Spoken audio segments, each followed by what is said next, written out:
Alright, what's up guys? Charles here. Welcome back to another beautiful day in Jacksonville, Florida.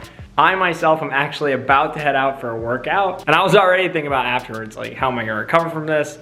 Just kind of getting back into things, so I was thinking about all the things I can use and all the best ways I can get back and ready for my next run, and it made me think about this video idea. So I've assembled, I just kind of ran through my room, looked at all the stuff. Some of these things I've been using for up to like 4 years, and these are brands that I really, stand by.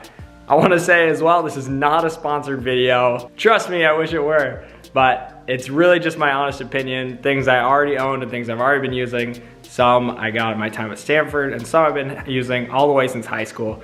And so I just want to share these things with you guys, and hopefully you guys can use them too. I've made this little pile here, Shrine to Recovery. Let's go with the most recent thing I've picked up. Is the Compex. Now, the Compex are like this, I don't know all the technical stuff behind it. It's this electronic machine where you rig it up to these sticky, I guess you call them electrodes. I'm probably messing up all the terminology, but they've been in my videos before. It kind of makes your legs shake. It sends these electric pulses through your legs, and it has a bunch of different modes. There's like training recovery mode, competition recovery mode, and our physios recommended this to us at Stanford. And I actually went out and got one for myself because I loved it so much. So basically when my legs are feeling beat up from a week's worth of training, I, the night before the race, will put these on for like 30 minutes to an hour.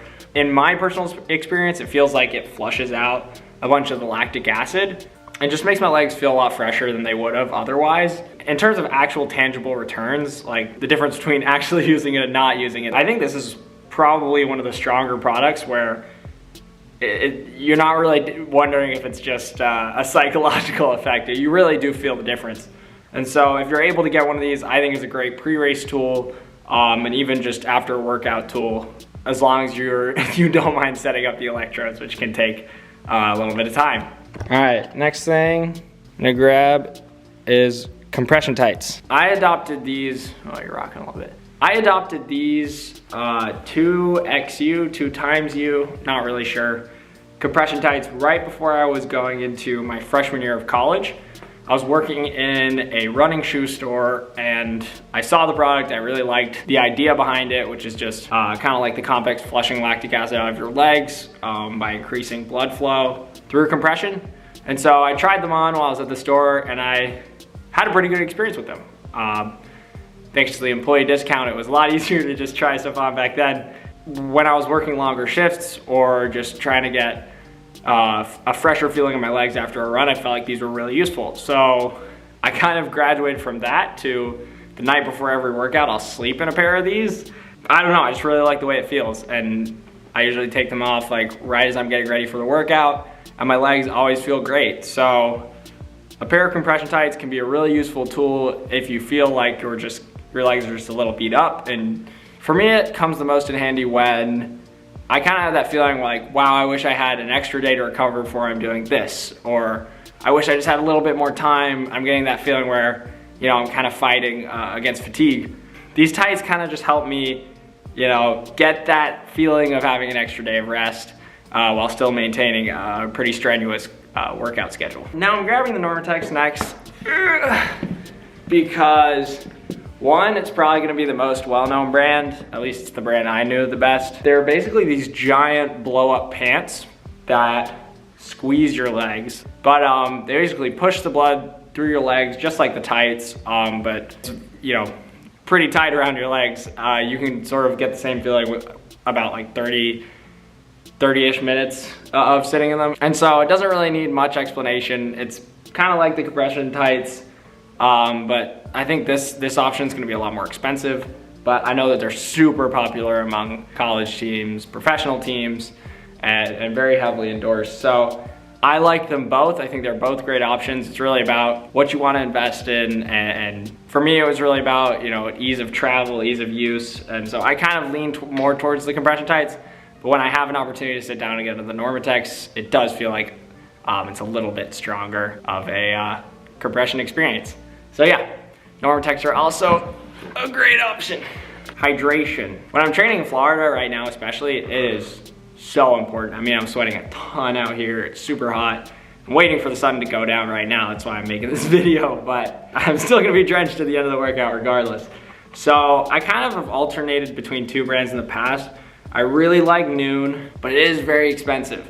It's a phenomenal product, and I've been using it since my sophomore year of high school. Propel is a much more accessible option. One of the differences I like between the two is that Noon doesn't have like as much of a sweet taste as Propel. Propel says it doesn't have any sugar in it, but for me it kind of tastes like a sugary drink, so I guess it's more of a mental thing, but Propel has more of a sweet flavoring, which to some I think can have a lot of appeal.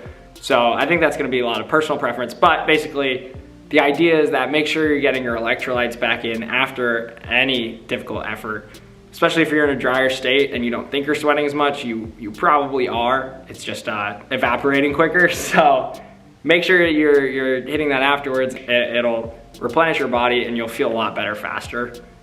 This Noon right now has caffeine in it. I couldn't find the hydration one, so don't buy the one with the black circle around it unless you want a little extra kick. Speaking of which, I got this weird thing, which I don't know. Some of you probably know what it is, others of you probably don't. This is just a French press for coffee. Coffee is a great tool I've found in the past year for getting some energy on tired legs. It's definitely more of a pre-workout thing. I kind of drink it like 2 to 3 times a week. I know a ton of people who drink it every day and a ton of people who don't drink it at all. This thing's super weird. There's definitely a lot more efficient ways of getting in your caffeine. I kind of prefer espresso shots, because it's a small amount of liquid and you don't really need any milk or anything to kind of slow you down. But for the educational purposes, this will represent coffee. Our last tool here is the Hypervolt. I'm gonna do a little demo. So it's basically I don't know if you can hear me, deep percussion therapy tool. So it sends vibration through your muscles. It's really good at working out knots and flushing out lactic acid, breaking up myofascia on the surface of your skin. But what I've found it best for is just getting those knots out of your legs. Manual massage therapy can't get to as well, or that it might take a while, or that you don't have access to a professional. This thing, if you can tolerate the pain, will knock them out pretty fast. And I found as soon as I get rid of that knot, that'll be some other part of my leg that was maybe bothering me before is just completely fine now. This tool has saved me a ton of times from, what I thought could be a season-ending thing, helping me realize that it's not a big deal at all. There's a ton of brands that do this kind of Theragun percussion thing, so just make sure you get one that's been well reviewed. I've had great experience with this. I have not tried any others. And that's it for me. I hope you enjoyed this video of just, I hope you enjoyed this video of just my opinions on these items. These are things that have been really important to my training, and as I'm just thinking about you guys over the summer, and just anyone in general, I think this can be useful for making sure that you're able to get the most out of your summer by staying fit, being able to enjoy the best part of the sport, which is doing it. So I hope that these tips were helpful. I hope you enjoyed the video and found it useful. If you did, feel free to leave a like or even subscribe, and I will see you guys in the next one.